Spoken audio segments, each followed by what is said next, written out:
Liberal Viewer presents. So there's been a lot of talk over the last few years that President George W. Bush may have attacked Iraq to avenge his father, President George H. W. Bush. After all, it was George W. Bush who said of Saddam Hussein back before the invasion of Iraq in September 2002, After all, this is the guy that tried to kill my dad at one time.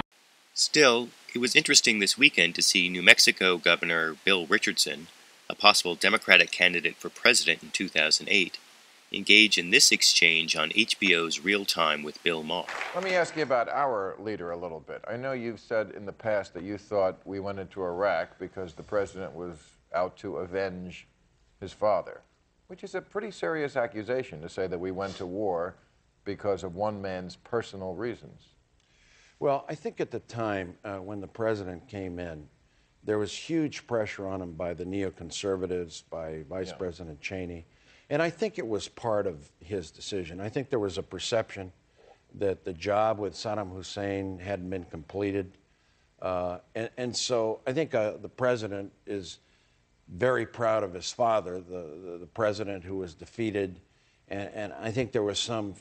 And I have no direct knowledge of that, but that was just my opinion, that perhaps this was an opportunity when President Bush, 43, could avenge what his father didn't finish. That was my only... Yeah, I mean, I don't think that's a unique point of view among people. It's just interesting to hear a politician say it. And it's particularly interesting to hear a politician say it who's thinking about running for president and knows his statements may soon be getting a lot more scrutiny. But George W. Bush himself provided more evidence to back up Richardson's theory this week when Bush told Bill O'Reilly how it made him feel when his father got politically attacked. Look, I understand politics.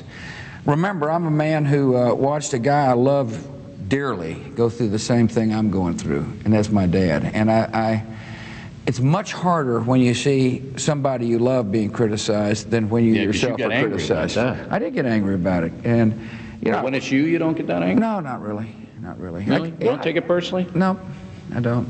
Because they are trying to destroy you. You know that. Well, it's too bad, and I think most Americans don't want to see the president destroyed. I think most Americans want this country to come together and work for the common good. So, what do you think?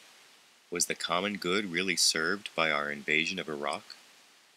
And was it just the common good, or did more personal reasons affect President George W. Bush's decision-making on Iraq?